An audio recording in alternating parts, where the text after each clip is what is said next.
মাননীয় সদস্য জনাব মোহাম্মদ শাহরিয়ার আলমকে প্রস্তাবটি উত্থাপন এবং এর উপর বক্তব্য রাখার আহ্বান জানাচ্ছি। মাননীয় স্পিকার, আপনাকে ধন্যবাদ। মাননীয় স্পিকার, কার্যপ্রণালীবিধির 147(1) আওতায় আমার আনিত সাধারণ প্রস্তাবটি উত্থাপনের আগে আমি শ্রদ্ধাভরে স্মরণ করতে চাই মহান মুক্তিযুদ্ধে যারা শহীদ হয়েছিলেন। আমি স্মরণ করতে চাই বাঙালি জাতির সর্বশ্রেষ্ঠ সন্তান জাতির জনক বঙ্গবন্ধু শেখ মুজিবুর রহমানকে এবং যেসব মুক্তিযোদ্ধা এখনও বেঁচে রয়েছেন জাতির সেই বীর সন্তানদের।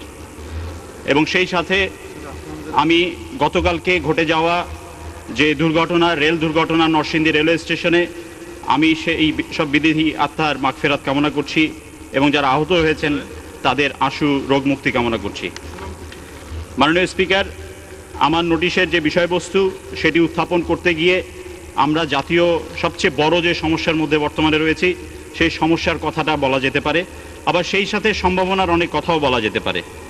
মাননীয় স্পিকার, আমরা 29শে ডিসেম্বর 2008 নির্বাচনের আগেই জাতির জনকের সুযোগ্য কন্যা জননেত্রী শেখ হাসিনা আমাদের এই সমস্যাটির কথা চিন্তা করেছিলেন এবং চিন্তা করেছিলেন বলেই উনি আমাদের নির্বাচনী ইশতেহারে, মহাজোটের নির্বাচনী ইশতেহারের 3(1) অনুচ্ছেদে তিনি বিদ্যুৎ এবং জ্বালানির সমস্যার কথাগুলি চিন্তা করে সুনির্দিষ্ট রূপরেখা দিয়েছিলেন এবং সেই রূপরেখা অনুযায়ী আমরা গত 2 বছর ধরে কাজ করে যাচ্ছি। এখানে আমরা যে কাজগুলি গত 2 বছরে করেছি তা বিভিন্ন সময়ে এই সংসদে, মহান সংসদে উত্থাপন করা হয়েছে। মাননীয় স্পিকার, আমরা গত অর্থ বছরের বাজেটের সময় উত্থাপনের সময় দেখেছি মাননীয় অর্থমন্ত্রী আলাদাভাবে বিদ্যুতের বিনিয়োগের পরিকল্পনা এই হাউসকে অবহিত করেছিলেন। আমাদের নির্বাচনী ইশতেহারে বলা ছিল 2011 সালে আমাদের হয়তো 5000 মেগাওয়াট বিদ্যুৎ উৎপাদন করা সম্ভব হবে, কিন্তু আমরা ইতিমধ্যেই জানি যে পরিমাণ বিদ্যুৎ কেন্দ্রের জন্য টেন্ডার দেওয়া হয়েছে, আমরা আশা করছি 2011 শেষ নাগাদ বর্তমানে যে 3800 মেগাওয়াট থেকে 4500 মেগাওয়াট বিভিন্ন সময় উৎপাদন হচ্ছে, এর সাথে ন্যূনতম পক্ষে 2000 মেগাওয়াট বাড়তি বিদ্যুৎ উৎপাদন হবে। তার মানে আমরা কিন্তু পরিষ্কারভাবে দেখতে পাচ্ছি আমরা নির্বাচনী ইশতেহারে যে সম্ভাবনা পরিকল্পনার কথা বলেছিলাম তার চেয়ে আমরা এগিয়ে রয়েছি। কিন্তু আমরা যে পদ্ধতিতে বর্তমানে এগিয়ে চলছি সেগুলি হচ্ছে হয়তোবা সবচেয়ে ব্যয়বহুল, মোস্ট এক্সপেন্সিভ এবং সেই সাথে ততটা হয়তো পরিবেশ বান্ধব নয়, সেটাও হয়তো অনেকে বলবেন। কিন্তু আমরা যদি বিশ্বের সমগ্র দেশের সাধারণভাবে যেসব সোর্স থেকে বিদ্যুৎ উৎপাদন করা হয় আমরা যদি সেদিকে তাকাই, মাননীয় স্পিকার, কয়লা থেকে আসে শতকরা 41% গোটা বিশ্বের বিদ্যুৎ, অয়েল থেকে আসে 6%, নিউক্লিয়ার পাওয়ার থেকে আসে প্রায় 15%, হাইড্রো থেকে আসে, জলবিদ্যুৎ থেকে আসে 16% এবং প্রাকৃতিক গ্যাস থেকে আসে 20%। আমরা সর্বমোট এই কোল, নিউক্লিয়ার এবং হাইড্রো, যেটার এক্সিস্টেন্স বাংলাদেশে নেই বললেই চলে, বিশ্ব সেটা থেকে 72% শতকরা 72% বিদ্যুৎ গোটা পৃথিবীর বিদ্যুৎ উৎপাদন করছে। সেখানে আমরা হয়তো শুধুমাত্র বড় পুকুরিয়াতে 250 মেগাওয়াট বা 200 মেগাওয়াটের কাছাকাছি বিদ্যুৎ কেন্দ্র মাঝে মাঝে কয়লা থেকে বিদ্যুৎ উৎপাদন করছে। তা আমরা বিশ্ব যেখানে শতকরা 72% বিদ্যুৎ উৎপাদন করছে যেসব র মেটেরিয়াল থেকে, আমরা সেসব করতে গত 40 বছরে ব্যর্থ হয়েছি। আমরা সেই ব্যর্থতার আমরা সেই ভিসিএস সাইকেল থেকে বের হয়ে আসতে চাই মাননীয় স্পিকার, এবং সেই কারণে আজকে আমার উত্থাপনীয় বিষয় হচ্ছে যে আমরা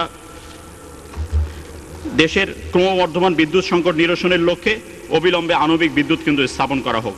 আমি এটি উত্থাপনের আগে আর একটি ছোট করে একটি কথা বলতে চাই এবং তারপরে এই হাউজের মাননীয় সংসদ সদস্যবৃন্দ এ ব্যাপারে হয়তো আলোচনা করবেন এবং আমি আশা করি এটাতে সমর্থন করবেন। মাননীয় speaker, international association of atomic energy, international atomic energy অ্যাসোসিয়েশনের একটি বিধান রয়েছে যে তাদের সদস্যপদ হতে গেলে এবং দেশে পারমাণবিক বিদ্যুৎ উৎপাদন করতে চাইলে সে দেশের সর্বোচ্চ লেজিসলেটিভ হাউজের একটি সমর্থনের প্রয়োজন হয়, এটাকে অ্যাডপ্ট করার প্রয়োজন হয়। সেই কারণে আজকের এই আলোচনাটা কিন্তু একটি বাধ্যবাধকতার মধ্যেও পড়ে। আমরা মাননীয় স্পিকার, আমি ইতিহাস ঘেঁটে যতটুকু জেনেছি 1964 সালে ঈশ্বরদীর রূপপুরে একটি পারমাণবিক বিদ্যুৎ কেন্দ্র স্থাপনের পরিকল্পনা করা হয়েছিল, কিন্তু সেই সময় পাকিস্তানি জান্তারা তারা হয়তোবা তাদের মধ্যে কেউ কেউ অনুধাবন করতে পেরেছিল যে এই ভূখণ্ডটি একসময় তাদের হাতছাড়া হয়ে যাবে এবং তারই ফলশ্রুতিতে তারা তখন সেই বিদ্যুৎ কেন্দ্রটি বাংলাদেশের রূপপুরে করতে না দিয়ে তারা সেই যন্ত্রপাতি করাচিতে নিয়ে চলে গিয়েছিল মাননীয় স্পিকার। এবং তারপরে জাতির জনক বঙ্গবন্ধু শেখ মুজিবুর রহমান উদ্যোগ নিয়েছিলেন 1974 সালে এই কেন্দ্রটি নতুনভাবে বাস্তবায়নের কাজ শুরু করার জন্য, কিন্তু ঘাতকের নির্মম বুলেটের আঘাতে তার অকাল প্রয়াণ হয়েছিল এবং তিনি সেই স্বপ্নের বাস্তবায়ন করতে পারেননি। কিন্তু তারপরেও তার সুযোগ্য কন্যা জননেত্রী শেখ হাসিনা 1996-2001 সালে আমরা যখন সরকারের পরিচালনার দায়িত্বে ছিলাম তখনও আমরা জোরালো বাস্তব পদক্ষেপ গ্রহণ করেছিলাম। কিন্তু পরবর্তী সরকারগুলি এই ধারাবাহিকতা অব্যাহত না রাখার কারণে এটা কিন্তু সফলতার মুখ দেখেনি। মাননীয় স্পিকার, আমরা অনেকেই জানি এই আণবিক বিদ্যুৎ কিন্তু শুধু বাংলাদেশে নয়, পৃথিবীতে সবচেয়ে কম ব্যয়বহুল, সবচেয়ে সস্তা একটি বিদ্যুৎ উৎপাদন ব্যবস্থা এবং সেই সাথে এটি সবচেয়ে পরিবেশ বান্ধব বটে। আমরা যে কয়লার কথা বলি, আমরা ফার্নেস অয়েল বা ডিজেলের যে কথা বলি, এগুলি কিন্তু পারমাণবিক বিদ্যুতের তুলনায় কিন্তু পরিবেশের অনেকখানি ক্ষতি করে থাকে। কিন্তু তারপরেও আমরা বাধ্য হয়েছি এরকম অনেক ব্যবস্থা নিতে গত 2 বছরে, এবং যেগুলি আমরা আশা করছি জাতি উন্মুখ হয়ে তাকিয়ে আছে যে 2011 সালের শেষ নাগাদ আমরা এই বিদ্যুৎ উৎপাদন কেন্দ্রগুলিতে বিদ্যুৎ উৎপাদন করতে পারবো এবং আমরা জনগণকে স্বস্তি দিতে পারবো। আমি মূল প্রস্তাব উত্থাপনের আগে শেষেই আরেকটি সম্ভাবনার কথা বলতে চাই। মাননীয় স্পিকার, আমাদের নির্বাচনী ইশতেহারে বলা হয়েছিল 2011 সালে আমরা 5000 মেগাওয়াট বিদ্যুৎ উৎপাদন করব, 2013 সালের মধ্যে 7000 মেগাওয়াট বিদ্যুৎ উৎপাদন করব এবং 2021 সালের মধ্যে 20,000 মেগাওয়াট বিদ্যুৎ উৎপাদন করব। মাননীয় স্পিকার, গত 3 দিন আগে Dhaka chamber of commerce and industries, বাংলাদেশের অর্থনীতির চালিকা শক্তি যারা, সেই ব্যবসায়িক সম্প্রদায় মাননীয় প্রধানমন্ত্রীর উপস্থিতিতে একটি প্রবন্ধ উত্থাপন করেছিল এবং তারা বলেছিল যে 2030 সালের মধ্যে বাংলাদেশের জন্য এখন একটি অপার সম্ভাবনার দ্বার খুলে গেছে। বাংলাদেশ 2030 সালের মধ্যে পৃথিবীর বৃহত্তম অর্থনীতির গুলির মধ্যে 30তম অর্থনীতি হিসাবে আত্মপ্রকাশ করতে পারে।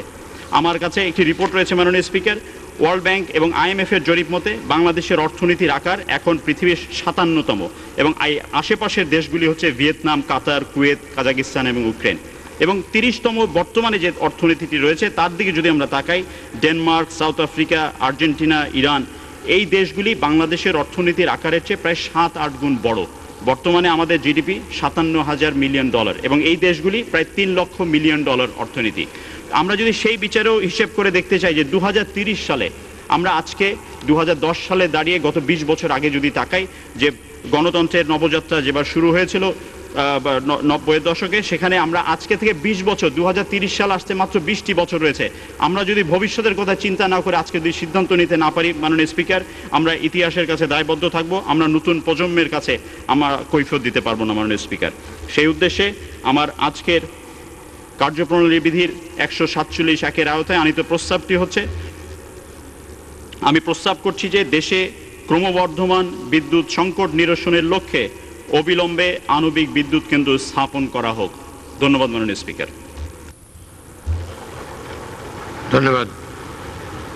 ধন্যবাদ মাননীয় সদস্য, আপনার একটি গুরুত্বপূর্ণ প্রস্তাবের জন্য আপনাকে অশেষ ধন্যবাদ।